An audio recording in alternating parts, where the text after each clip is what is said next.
Hello YouTubers, Victorinox fan here with another video. This is going to be a video response to 2xwcs's contest. Actually, just give me 1 second. It seems I want to change some lighting. There we go, that might help. So, this is a response to his contest, his giveaway.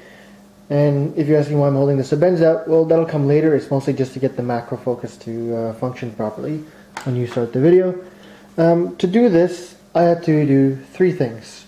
This contest, I needed to 1, answer what was the knife that got me started into knives, or kind of like how I got started into knives. 2, if I could only keep 1 knife out of everything I own, if shit hits the fan, as the phrase goes, and in my definition, my interpretation, I'm going to take that as economically, stuff just goes downhill, it's more practical. And if I could only keep 1 knife, what would it be? And 3rd, what is my favorite band? Not knife related, but nonetheless a cool question, a great way to get to start to know people.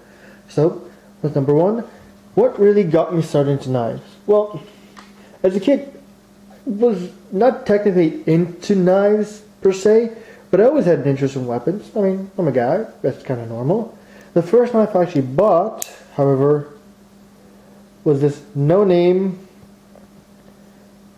garbage folder, which I thought looked so cool because it was on sale for $10 at this this gift store, engraving shop. It used to be called, what's it called? I'm trying to remember the name of the shop. It used to be Personally Yours, which did a lot of engraving stuff, and they used to have a store called House of Knives.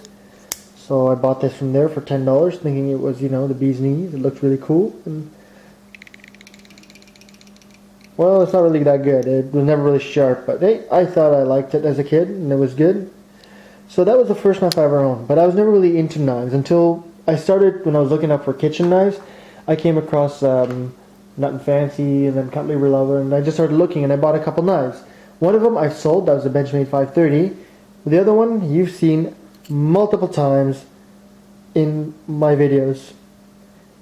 The Pioneer in red, this exact one. Technically, of those 2, this is the only one from the knives that got me started. So you could blame Victorinox for all the money that I spent in this hobby.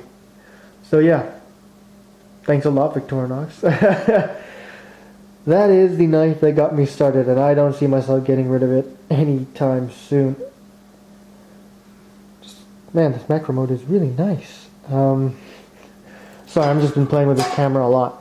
Now, the second question is, what would be the knife if I could only keep 1? What would it be? Now, I actually had a bit of difficulty with this, I'll be dead honest. Ever since I fixed my Strider PT, I have been carrying it non-stop and using it, and it's a fantastic user. But I want to make sure that it's not just,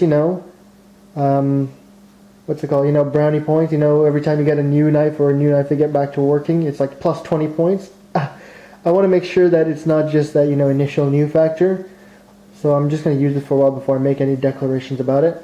But a safe bet that I have been carrying consistently since I got it back in July is the Crispy Small Sebenza. And hopefully the macro can pick up some of the scratches and the wear on the clip as well as a knife. This is not a knife that has been babied. This is not a knife that I've, completely just pampered or not used. I've sharpened it, I've used it, I've carried it, and I have no intention of stopping.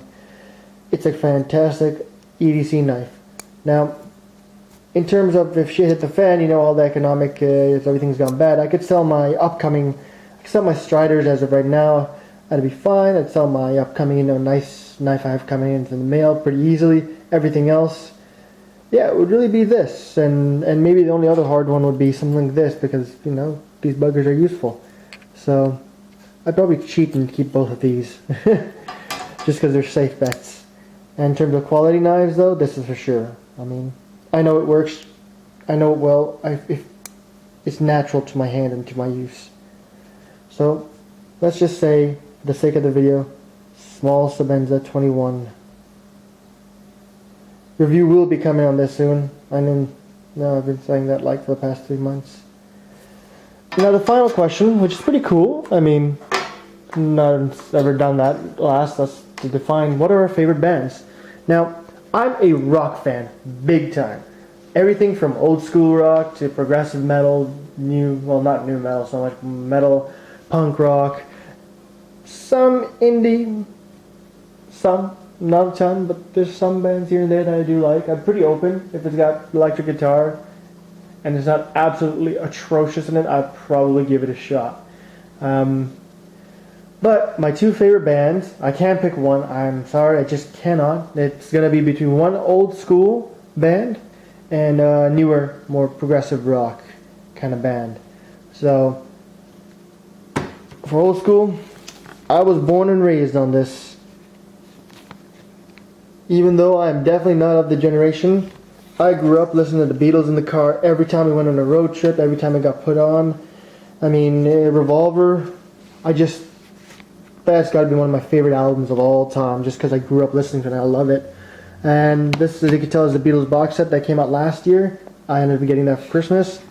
Quite frankly, if you ask me if I'd take the digital or the physical copy, I'll always go for the physical. You get a nice box with everything. You get everything well packaged.